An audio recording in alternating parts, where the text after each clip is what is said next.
Before we dive in, I want to give a big thank you to Connor, who first brought this case to our attention and shared some of his research.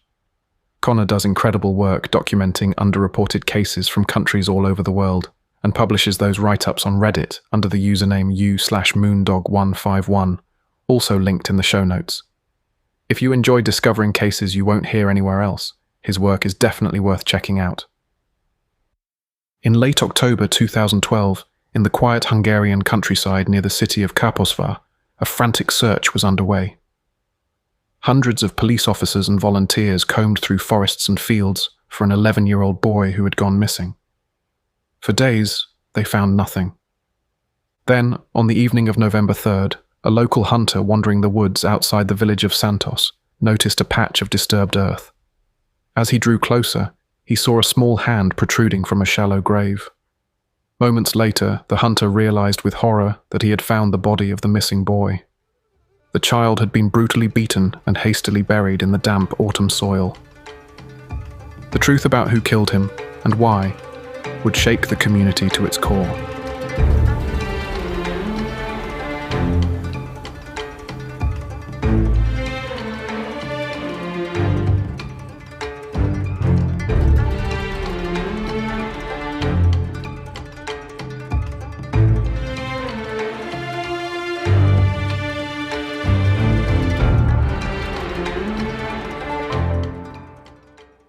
His name was Bence Szita. He was a lively 11-year-old who lived in the tiny village of Felszomok, about 25 miles from Kaposvár in Hungary's rural heartland. Bence was known as a bright, sweet-natured boy, the kind who loved computer games and playing outdoors with friends in the village. Yet his childhood had not been easy. He was born in 2001 to a struggling family. His biological father left when Bence was still a baby, and his mother, facing desperate poverty, made the painful decision to seek work abroad when he was very young.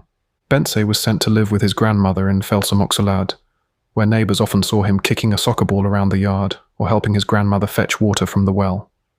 Life in this farming village was simple and safe.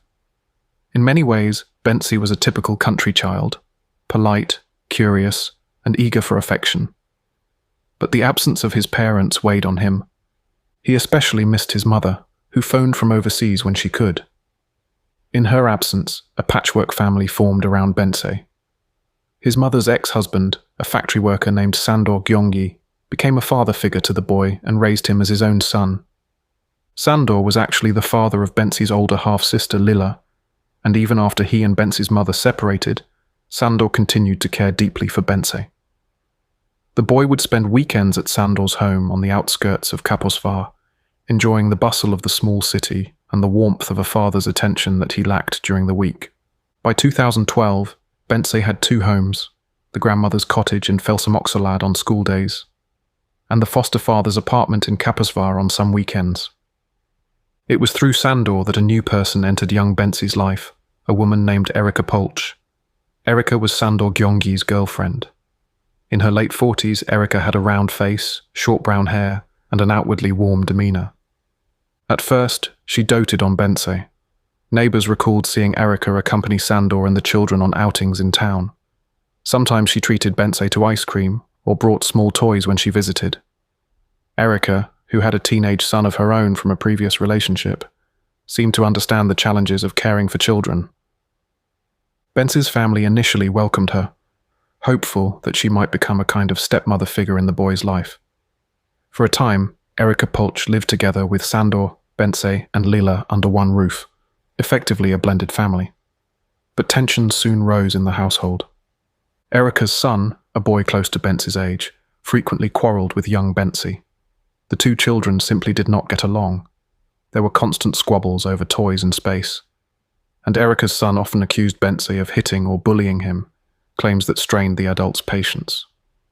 Erika habitually took her own son's side and began to resent Bence for the household discord.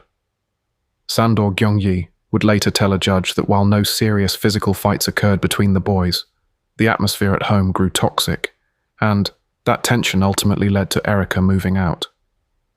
Indeed, sometime in mid-2012, Sándor asked Erika Polch to leave his home. For the sake of peace between the children, the once idyllic relationship between Sandor and Erica came to an end. Erica Polch did not take the breakup well. She fixated on young Bence as the reason her romance with Sandor had collapsed. In Erica's view, the 11-year-old boy had ruined her love life. It was an irrational and cruel conclusion, but it began to consume her thoughts. Relatives and friends would later recall that Erica sometimes spoke about Bence as an obstacle to her happiness, an impediment to her getting back together with Sandor. She even told others that if only Bence were gone, she and Sandor could be together again. These were shocking sentiments for a grown woman to express about a child, and most who heard them did not take her words literally at first. But in the fall of 2012, Erica Polch's bitterness took a deadly turn. She began to hatch a plan to eliminate the little boy she viewed as the cause of her problems. Erica was neither physically strong nor particularly brave on her own, but she knew people who were desperate enough to do dark deeds for money. Living in Kaposvar, she had come into contact with some of the city's down-and-out denizens. Among them were two middle-aged homeless men, 57-year-old Josef Bogdan and 41-year-old Josef Kertész. Both men lived on the margins of society, often sleeping in shelters or basements. Bogdan in particular had a violent past. In fact, he had been released from prison only 2 weeks earlier after serving time for rape. To Erica, these men were the perfect instruments for her revenge. In the weeks leading up to late October, Erica Polch met with Bogdan and Kertész, buying them meals and drinks. Erica then promised the two homeless men money and further favours if they would help her get rid of Bence once and for all. It is a testament to the depths of Erica's hatred and the men's desperation that all three agreed to a heinous plot. They would lure the boy into their clutches, take him somewhere remote, and kill him. Monday, October 29th, 2012 began like any other day for Bence. He attended school in his village that morning, then travelled into Kaposvar later in the day, excited by a promise of a fun outing. Erica Polch had contacted Bence and his family with an invitation. She wanted to take the boy into the city for a treat that evening, perhaps to go shopping or get some fast food. Erica had even sent Bence Facebook messages that day to charm him and arrange the meeting. She presented herself as a caring quasi-stepmother who just wanted to spoil the boy a little. Sandor Gyongi, the foster father, saw no reason to refuse. He still trusted Erica at that point. Despite their separation, she had remained involved in Bence's life and even occasionally babysat him. So that afternoon, Sandor put Bence on the company bus that ran from their village into Kaposvar. The boy was thrilled. By all accounts, he looked forward to any chance to spend time in town. Little did anyone know that he was stepping into a carefully laid trap. Erica picked up Bence in Kaposvar around 7 p.m. at a shopping centre's parking lot. The place was the city's Tesco hypermarket, a busy store with a brightly lit parking area that included a small playground for children. CCTV cameras later confirmed that Erica's car was indeed at the Tesco lot that evening, and that Bence was with her. What those cameras did not capture was that two other men were also lurking nearby, ready to set Erica's deadly plan into motion. Josef Bogdan and Josef Kertész had been recruited for this night's task and were already in position. Erica's prearranged story was that she and Bence would visit the Tesco, then she would drive him home. She would later claim that while the boy was playing on the parking lot playground, he suddenly vanished, perhaps abducted by strangers. That was the cover story she intended to tell authorities. In reality, as soon as Bence was in her custody, Erica delivered him to his killers. At around 7:30 p.m., Erica Polch drove Bence out of Kaposvar. Josef Kertész followed in his own car, a small Suzuki, with Josef Bogdan as his passenger. Their destination lay a few miles south of the city, a remote wooded area on the outskirts of Santos, a village surrounded by dense forest. The trio had chosen this spot carefully. Earlier that day, perhaps even days before, one of the men had come to these woods with a shovel and quietly dug a grave in the soft earth. It was to be Bence's final resting place. The autumn night was moonless and cold as the two vehicles turned down a dirt track among the trees. Bence was likely unaware of any danger. By later accounts, he believed they were taking him to a party in the woods. Perhaps Erica had told him a special surprise awaited, a campfire or a late-night adventure where two friendly uncles awaited. The boy remained innocently trusting of the adults who had brought him there. In the darkness under towering pines, the conspirators sprang their trap. When the car stopped at the edge of the forest, one of the men, Yosef Bogdan, led the boy a short distance in, under the pretense of showing him where the party would be. Suddenly Bogdan attacked. He struck Bence on the head from behind with a shovel, the very tool intended to bury him. The blow was fierce, sending the child sprawling. The two men set upon the boy with a frenzy. Bence was bludgeoned repeatedly with the shovel and stabbed multiple times with a knife. Erica Polch was present as well. According to one later account by Kertész, she shone a flashlight to illuminate the gruesome task and even held the writhing child by his legs as he was being tortured. It is hard to imagine the terror and pain Bence endured in those moments. He cried and screamed, his small voice echoing in the empty woods. He begged for mercy that would not come. The attackers, however, encountered an unexpected difficulty. Bence did not die quickly. Despite his severe wounds, the boy clung tenaciously to life. He was conscious, bleeding and sobbing, as the killers realized their plan was not going as swiftly as they'd hoped. Panicking that someone might have heard the commotion, they decided to finish the job by burying him alive. The shallow grave had been dug in advance nearby. In their haste, the assailants dragged Bence, still breathing, to the pit and threw him in. The little boy, battered and terrified, was partly conscious as cold earth began to hit his face. The men shoveled soil over him, layer after layer. One can only hope that by the time the dirt filled his mouth and covered his eyes, Bence was no longer aware. Forensic evidence later confirmed the most heart-wrenching detail. Bence Szita's cause of death was asphyxiation from inhaling dirt. He had been buried alive. With the deed done, Erica Polch and her accomplices quickly concealed the grave with leaves and branches. But before they could complete whatever final steps they had planned to hide their crime, fate intervened. The sound of an engine and voices in the distance spooked them. Someone else was in the woods. In fact, two local hunters were nearby that night, out looking for wild game. They had heard an odd noise, possibly one of Bence's screams, and they approached to investigate. Suddenly, the hunters' flashlight beams caught Erica, Bogdan, and Kertész among the trees. In that instant, the killers pretended to be startled innocents. Erica slipped into one of the cars and tried to remain unseen, while one of the men stepped forward to meet the hunters. Yosef Kertész later claimed he was the one who spoke and concocted a story on the spot. They told the hunters that they were just locals out here for a bit of illicit fun. "Don't worry, we're not poachers," Kertész insisted. "We only came to the woods for a group sexual encounter." This bizarre lie hung in the cold night air. The hunters were skeptical. As one later said, it seemed unlikely that anyone would go into the forest at the end of October for group sex. But they saw no obvious evidence of a crime. The men's clothes were muddy, but that could have been from a variety of innocent activities.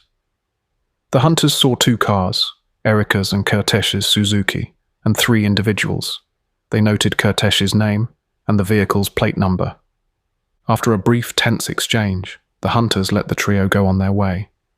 As the hunters themselves departed, they noticed in the rearview mirror that one of the cars followed them for a short distance, then turned away into the darkness.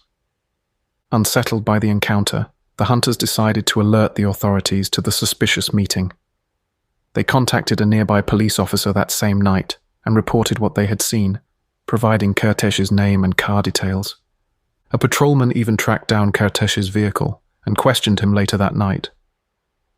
But with no report yet of a missing child, and nothing obviously incriminating in the car, the matter went no further in that moment. The killers, it appeared, had slipped away. However, their hastily improvised cover story and the hunter's intuition would soon prove crucial in solving the case. Erica Polch drove home to Kaposvar, her clothes caked with the dirt of the grave she had helped dig. She had one more role to play, the distraught caregiver of a missing child. At around midnight, Erica finally made a flurry of phone calls. She phoned Sandor Gyongi, Bence's foster father, with feigned panic. "Bence is missing. I only looked away for a moment at the playground and he's gone." Sandor, who had been growing worried over the evening when Bence never returned home, was horrified. He demanded that Erica immediately report the disappearance to police. In the early hours of October 30th, 2012, Erica Polch walked into the Kaposvar police station and officially filed a missing person report for Bence Szita. She stuck to her fabricated story. She claimed she had taken the boy to the Tesco shopping centre, and while she was momentarily distracted, Bence had vanished from the playground outside. Erica's performance was convincing enough at first. She wept, she trembled, expressing fear for her little Bence. The police treated Erica as a grieving stepmother and immediately launched a massive search. Over the next few days, an extraordinary search operation unfolded across Somogy County. Police officers, firefighters, civilian volunteers, and even search and rescue dogs scoured Kaposvar and the surrounding countryside for any trace of the missing boy.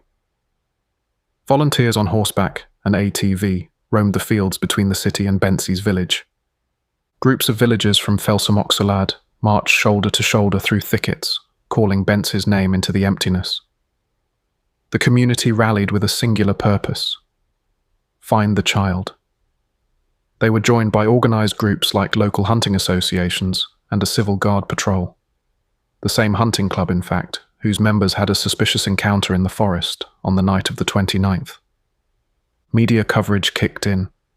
Bence's school photo was plastered on television screens and newspaper front pages. At candlelight vigils in Kaposvar, families lit hundreds of candles and prayed for Bence's safe return. Strangers brought flowers to the Tesco playground, turning the spot into a shrine of hope and anxiety. Through all this, Erica Polch was frequently by the side of Bence's distraught foster father and relatives. She appeared on camera, pale and teary-eyed, pleading for help finding our Bence. If any of the family harboured suspicions about her, they did not yet voice them publicly. But some who were close to Erica later said that, in private, her behaviour seemed odd. She sometimes spoke of Bence in the past tense, as if she already knew he was dead, and certain details of her story did not add up. For instance, why had she waited so many hours to alert the family and police that Bence was missing? Sandor Gyongi himself wondered that. He had tried reaching Erica multiple times that evening, only to find her phone turned off for long stretches. Erica's belated call at midnight struck him as suspicious, though in the fog of fear, he focused on finding Bence rather than interrogating Erica's actions. As the search stretched on with no result, police investigators began examining the case more closely. They did not have to look far for their first real lead. On November 1st, 2 days into the search, one officer recalled the report from the hunters about a suspicious encounter in the woods on the night Bence vanished. Here was a possible connection. A remote forest, a shovel mentioned, and one name, Yosef Kertesh, that meant nothing to police until now. Investigators quickly traced Kertesh and learned he had ties to Erica Polch's social circle. Meanwhile, a breakthrough came when one search team discovered an abandoned shovel in the woods near Santos, not far from where the hunters had seen those people. The shovel appeared to have fresh dirt on it, and possibly hair or fibres stuck to the blade. Around the same time, divers searching bodies of water recovered a large kitchen knife from a canal near the forest. It was stained with what looked like blood. Quietly, the police sent these items for forensic testing. Back at headquarters, detectives also began to gently re-interview Erica Polch. At first, she repeated her story of an abduction at Tesco, but confronted with inconsistencies and mention of the hunter's sighting in Santos, Erica's facade began to crack. Why had Kertesh's car been reportedly seen near the crime scene? How well did she know these men? Bit by bit, suspicion was focusing on the very woman who had reported Bence missing in the first place. On November 3rd, 2012, 5 days after Bence disappeared, the case reached its tragic conclusion. That afternoon, acting on fresh information, police units were dispatched to an area near the village of Toponar, just outside Kaposvar. Acting either on a tip or on Kertesh's own directions, the exact sequence is unclear, officers walked into a wooded thicket and found a disturbed patch of earth. They began to dig. Buried in a shallow grave lay the body of 11-year-old Bence Szita. The boy's small corpse showed extensive injuries, bruises and lacerations on his head and body consistent with beating and stabbing. His face and airways were clogged with dirt. At 2 p.m. that day, the Somogy County Police Chief, Attila Piros, held a press conference to announce the grim news. Fighting back emotion, he told the gathered press that the case was now officially a murder investigation. The evidence, he said, showed that Bence had been killed with premeditation and extraordinary cruelty. Chief Piros confirmed that the boy had been savagely beaten, stabbed, and, horrifyingly, buried alive. This murder was so brutal, Piros said quietly, that there isn't a television rating symbol that could bear so much horror. The room of journalists fell silent at that statement. Hungary learned that day that an atrocity had taken place in their midst, a crime almost too awful to comprehend. Even as the authorities announced the murder, they also revealed that 3 suspects were already in custody. Police had moved swiftly that same day, rounding up the people they now believed responsible: Erika Polch, Józef Bogdan, and Józef Kertész. All 3 had been detained for questioning, and by November 3rd, they were placed under arrest on suspicion of murder. The community reacted with fury. That afternoon, as news of Erika Polch's arrest spread through Kaposvár, a crowd gathered spontaneously at the Tesco parking lot, the place where she had pretended Bence vanished. In disbelief and anger, hundreds of young people lit candles there in the boy's memory, turning the makeshift shrine into a sea of flickering lights. Within days, a public debate was raging in Hungary about capital punishment. The gruesome fate of little Bence Szita prompted widespread calls to reinstate the death penalty for such crimes. The far-right Jobbik Party organised a torchlit march through Kaposvár demanding that child killers be executed. Meanwhile, investigators pressed forward, determined to assemble an airtight case against the 3 suspects. In police custody, each of the accused began to tell a slightly different story, and each tried to shift blame onto the others. Initially, Erika Polch denied everything. She insisted she had nothing to do with Bence's death. But confronted with mounting evidence, including forensic results that likely found the boy's blood on her clothing or in the suspects' cars, Erika's resolve crumbled. On November 6, 2012, Erika Polch gave a full confession to the police, detailing her role in the crime. As for the men, Józef Bogdan refused to speak to police beyond a blanket denial. He claimed he didn't participate in any murder, sticking to that story even as evidence piled up. Józef Kertész, however, decided to talk, at length. In a series of interrogations, including an on-site reenactment at the forest, Kertész gave a detailed account of the night's events. Importantly, Kertész did not accept full responsibility. Instead, he painted himself as a coerced participant. According to Kertész, it was Bogdan who led the violence, and Bogdan who forced him at knife point to dig the grave for Bence. Kertész claimed he only helped under threat, and that he never actually saw the moment of murder. In his version, as relayed by his attorney, Bogdan held a knife to him and ordered him to shovel the pit, while Erika stood by shining a flashlight. Kertész admitted that he struck the boy once, but no more. Tellingly, Kertész also insisted that, contrary to rumours, Erika had not promised him any money for the killing. This was an important point for his defence, as it aimed to refute the idea that he acted out of greed or gain, instead portraying himself as a victim of Bogdan's intimidation. If believed, such a narrative might reduce his culpability, or even exonerate him as an unwilling accomplice. These conflicting stories set the stage for a complex legal battle to come. Nonetheless, prosecutors moved quickly to charge all 3 suspects with the most severe offences in the Hungarian criminal code. Erika Polch was charged with incitement to murder, accused of being the mastermind who solicited others to kill a child. Bogdan and Kertész were charged as co-perpetrators of murder, with multiple aggravated circumstances. The victim was under 14. The act was premeditated. It was committed for financial gain, and with particular cruelty. Later, recognizing Kertész's somewhat different role, the court would drop the for financial gain qualifier in his case, implying they believed he might not have been motivated by money. Bogdan, however, was clearly implicated in a murder-for-hire scenario given his promised reward. All three were ordered held without bail pending trial. As they languished in jail awaiting justice, more disturbing details of the plot emerged from the ongoing investigation. One chilling revelation was how meticulously Erika Polch had planned the murder. Evidence suggested she had been contemplating it for weeks. She had chosen the date, a Monday when Bence would be off school early, and orchestrated every step, from luring him via Facebook to arranging transportation. It even came to light that this may not have been her first attempt.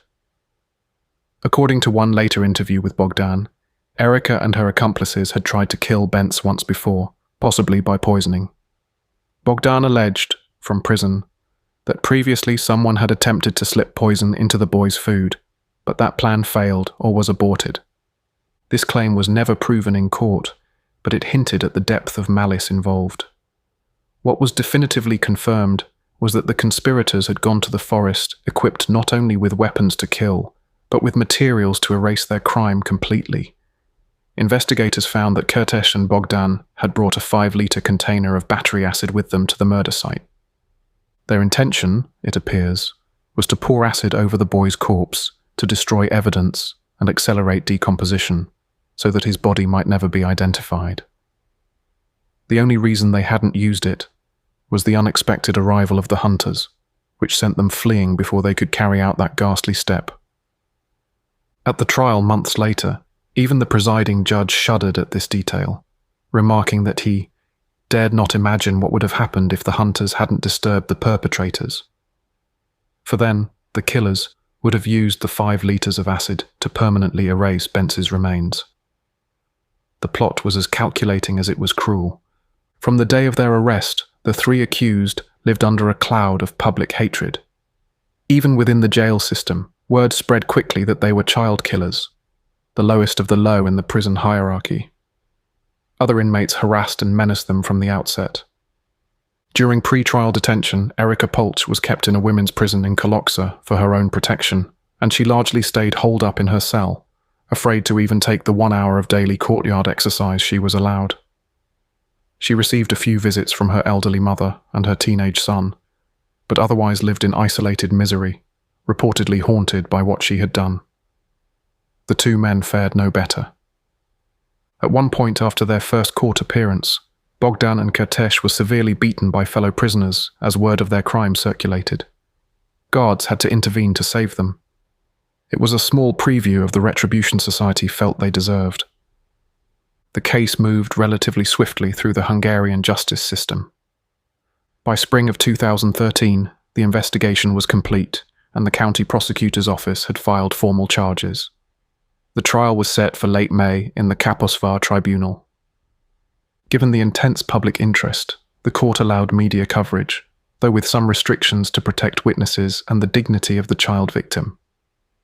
The trial of Erika Polch, József Bogdan, and József Kertész for the murder of Bence Szita began in May 2013, less than 7 months after the crime. Crowds gathered outside the courthouse on the opening day, many wearing buttons or holding pictures of Bence's smiling face. Armed police escorted the defendants into the courtroom, a necessary precaution as emotions were running high and there were fears someone might attempt vigilante justice. Inside the courtroom, family members of the victim filled the front rows, among them Bence's mother, who had returned from abroad in despair, his grandmother, his 20-year-old half-sister Lila, and his foster father Sandor. Across the aisle sat the accused, Polch, Bogdan, and Kertész, each flanked by guards. They avoided eye contact with the family. Polch in particular kept her head hung low, hardly daring to glance up at the people whose lives she had shattered. Over the next several days, the court heard harrowing testimony and examined the damning evidence. Crime scene photographs, including images of the shallow grave and Bence's exhumed body, were shown, causing Erika Polch to visibly blanch and turn away, unable to face the visual confirmation of her deed. Her own lawyer noted that she literally could not look at the images of what she had done. Forensic experts testified behind closed doors. The judge ordered some expert testimony, such as the autopsy details, to be given in a closed session due to their graphic nature and to spare the family additional pain. But enough was revealed. The autopsy confirmed the boy's horrific cause of death and the extent of his injuries. The pathologist detailed soil found deep in the child's lungs, confirming he was breathing as he was buried. It was almost too much for the family to bear. Bence's mother quietly sobbed through much of the trial, at times nearly collapsing in grief. Perhaps the most dramatic moments came from the testimony of witnesses and the defendants themselves. All three accused had slightly revised their stories by the time of trial. Bogdan Yosef chose not to testify in person. The court instead read out his previous police statements, in which he continued to maintain that he didn't kill anyone and had nothing to do with the crime. He offered little else. Yosef Kertész did take the stand, reiterating the core of his defense, that he participated only under duress from Bogdan. He admitted to the judge that he struck Bence one time during the assault, but he claimed he never intended to kill the boy and was terrified of Bogdan. It was not a particularly convincing tale, especially given that he could not explain why, after the murder, he didn't go to the police or seek help. On the stand, Kertész broke down in tears. At one point, turning to Bence's parents, he sobbed an apology, addressing them by their first names. Sanyi, Sylvie, I'm sorry. He begged forgiveness from Bence's mother and foster father, but they sat stone-faced. Later, outside the courtroom, the family would say they categorically rejected any apology from the killers. No tears could erase what was done. Erika Polch's testimony was highly anticipated, as she had never spoken publicly about the crime since her confession. Dressed in a plain blouse and looking far older than her 48 years, Erika finally took the stand on the second day of trial. Her version of events was a study in deflection. According to Erika's courtroom statement, she had lured Bence out that day. She admitted that much, but she claimed she did not know that Bogdan intended to actually murder the boy. She painted herself as a passive participant who was swept up in events. Erika asserted that once Bogdan turned violent, she was not in a state to help Bence, essentially saying she was paralyzed by fear. She further claimed that the only reason she lied to everyone during the search, by concealing what happened, was because she was afraid of Bogdan and what he might do to her if she told the truth. In a final twist, Erika tried to minimize her role to near nothing. She told the court that Bogdan kidnapped the boy from me and I never saw him again that night. The prosecution, however, methodically dismantled the defendants' self-exonerating narratives. Through witness testimony and evidence, a very different picture emerged, one in which each of the accused was fully complicit. Several key witnesses took the stand. One was Sandor Gyöngy, Bence's foster father. Sandor testified that he had trusted Erika completely, and that on the day of the murder, he himself had put Bence on the bus to meet her in Kaposvár. He described how calm and normal Erika sounded in their 6 p.m. phone call that day, giving him no hint of the dark intentions afoot. Only later that night, when Bence didn't come home, did panic set in. Sandor confirmed that Erika avoided his calls for hours, then finally called around midnight, claiming the boy was missing. Sandor also dropped a small bombshell. 2 days after Bence vanished, he went to Erika's flat, and she refused to let him in, spinning an absurd story that her place had been burglarized. It was an obvious lie that made no sense, likely Erika's attempt to avoid facing Sandor, since by then she knew the jig was up. Sandor's voice trembled with controlled anger as he recounted how he eventually learned that this woman he had loved and trusted had orchestrated his foster son's murder. He also provided context for the motive. He spoke of how Bence and Erika's son never got along, causing constant tension at home, and how Erika had moved out because of it. He even noted that Erika's son didn't get along with anyone, not just Bence, perhaps to make clear that the fault wasn't Bence's.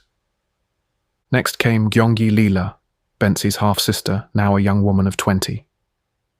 Lila's testimony was emotional and unflinching.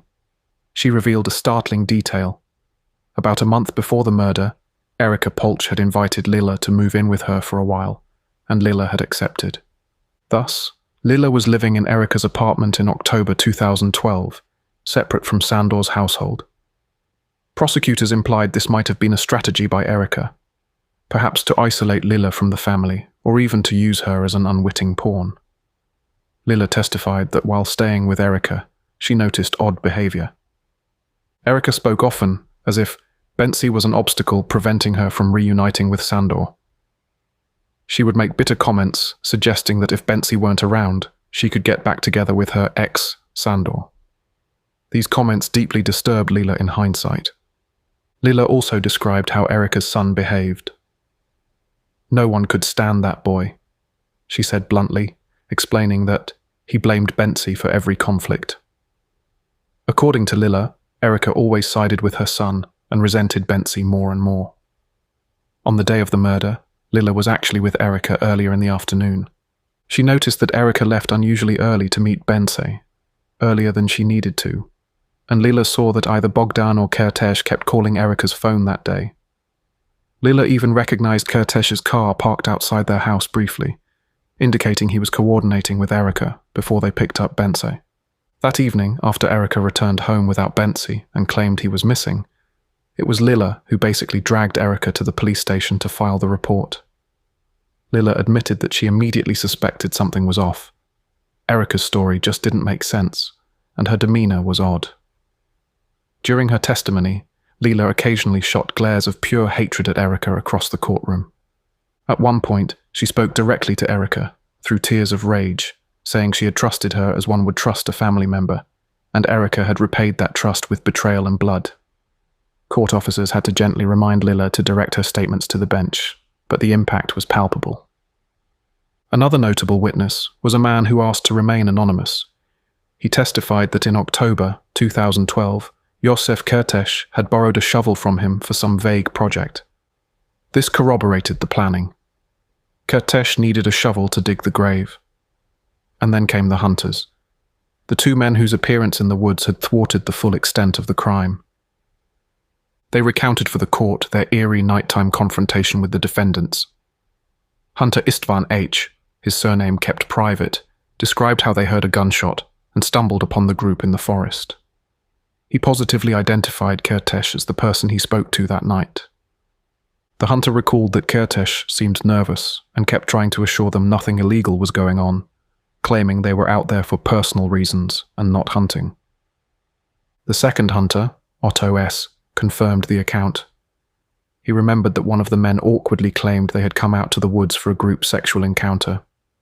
The judge praised the hunters for following up on their suspicions, noting that without their tip, the case might have gone unsolved for much longer. Finally, forensic and investigative experts laid out the physical evidence. They showed how soil from the gravesite matched soil on the shovel and on the suspect's shoes. The knife recovered was linked to Bogdan. Phone records tied all three defendants together, mapping out their communications on the day of the murder. Records showed multiple calls between Erica, Bogdan, and Kertész in the hours leading up to the crime, and notably, silence from Erica's phone during the critical window of 7 to 10 p.m. when the murder took place. A digital forensics expert testified about those Facebook messages between Erica and Bence, revealing that Erica had told Bence not to tell anyone exactly what they were going to do that night. As the trial reached its close, the prosecutor for Somogy County argued that this was a case that screamed for the maximum penalty the law allowed. Indeed, he formally requested the court impose actual life imprisonment without the possibility of parole on all three convicts. This is the harshest sentence in Hungary since the death penalty is not available, and it is reserved for the worst of the worst offenders. The prosecutor emphasized the aggravating factors: the victim's tender age, the premeditation, the cruelty, and the complete lack of remorse shown by the defendants. On June 6, 2013, the Kaposvár court delivered its verdict. Erica Polch, József Bogdan, and József Kertész were all found guilty of the murder of Bence Szita, guilty on every count and aggravating circumstance. All three were sentenced to life imprisonment without the possibility of parole. This meant they would spend the rest of their natural lives behind bars, never to walk free again. Erica Polch, at age 48, became the first woman in Hungary's history to be given a whole life prison term with no parole. Bence's half-sister Lila struggled with survivors' guilt and trauma after the trial, but eventually sought therapy and became an advocate for victims' families in Hungary, speaking about the long road of grieving such a loss. And Sandor Gyöngy, the foster father, carried an enormous burden of regret. He felt guilt for ever trusting Erica with his beloved boy. In one interview, Sandor said that after the murder, he made it his mission in life to outlive those who killed Bence, to see them all go before him. In a poignant twist of fate, that is exactly what happened. The 3 convicted killers would not spend decades behind bars as originally expected. Within a few short years of incarceration, all 3 met their ends, one by one. The harsh conditions of prison life and the weight of infamy took a toll on Erica Polch and her accomplices. Erica, imprisoned at the maximum security facility for women in Kalocsa, was reviled by fellow inmates. She spent most of her time in a 2-person cell, but reportedly refused to even step into the yard for exercise out of fear and despair. Her health also declined. In 2014, not long after the trial, Erica was diagnosed with advanced breast cancer. Despite treatment attempts at the Tokol Prison Hospital, her condition worsened. Erica Polch died on January 29, 2017 in custody, at age 51. The news of her death prompted little sympathy. Her family held a discreet funeral. So hated was Erica that they buried her in secret to avoid vandals or angry crowds. Josef Bogdan, the ex-convict who wielded the shovel, fared no better. He was incarcerated at a tough prison where, according to reports, other inmates never let him forget what he did. He was beaten on multiple occasions and lived in constant fear of attack. Bogdan's already poor health deteriorated behind bars. In early 2019, he was diagnosed with lung cancer, perhaps a consequence of a hard life of smoking and hardship, perhaps hastened by prison conditions. He was transferred to the prison hospital in Tokol, the same facility where Erica had spent her final days. On June 6, 2019, exactly 6 years to the day after he was sentenced, Josef Bogdan died of lung cancer in prison. So despised was he that even his own family refused to claim his body. No one arranged a funeral. In the end, the local municipality provided a basic burial for Bogdan, laying him to rest in an unmarked grave funded by the city of Tokol. This left only Josef Kertes, the younger of the 2 homeless accomplices, still alive in prison. After Bogdan's death, Hungarian media noted with grim satisfaction that only one of Bence Szita's killers remains alive. Kertes had reportedly grown frail and ill as well. The abuse he suffered in prison left him with chronic injuries. At one point he was beaten so badly that he spent time in the prison infirmary with broken ribs and missing teeth. He too was eventually transferred to Tokol Prison Hospital. A few months after Bogdan's passing, on September 30th, 2019, Josef Kertes died in custody. The cause of death was not widely reported, but it is known that he was in the hospital wing, suggesting illness. Some rumors mentioned liver disease or a possible suicide, but official records cite natural causes. And so, by the end of 2019, all 3 of Bence's killers were dead, none of them having reached old age. In effect, the life sentences had turned into death sentences after all, carried out not by executioners, but by the unforgiving realities of prison retribution and failing health. When news of Kertes's death emerged, one line was repeated in the press. At last, all of Bence Szita's murderers have paid for their crime. It was an unusual case where within 7 years of the murder, every perpetrator was gone. Bence's sister Lila, in a later interview, said, "It doesn't bring Bence back, but I'm glad they didn't live long, happy lives. They met justice, one way or another." There were other ripples from the case as well.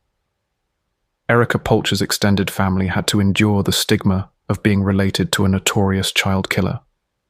Her adult daughter, from a prior marriage, and young grandchild faced harassment and even death threats in Kaposvar. Such was the anger in the community that they ultimately moved away, starting anew in another town where their connection to Erica was not known. Bence Szita was laid to rest on November 10, 2012, in the Eastern Cemetery of Kaposvar. His funeral drew an estimated 2,500 mourners from around the country. The small coffin was white, adorned with flowers, and a photograph of Bence smiling in his school uniform. Sandor Gyöngy, the devoted foster father, did keep one promise. He lived to see all of Bence's killers gone. Then, in November 2020, Sandor himself succumbed to a long battle with cancer. In a touching tribute, he was buried in the same cemetery in Kaposvár, laid to rest right beside the boy he loved as a son. In the end, Sandor and Bence were reunited in peace.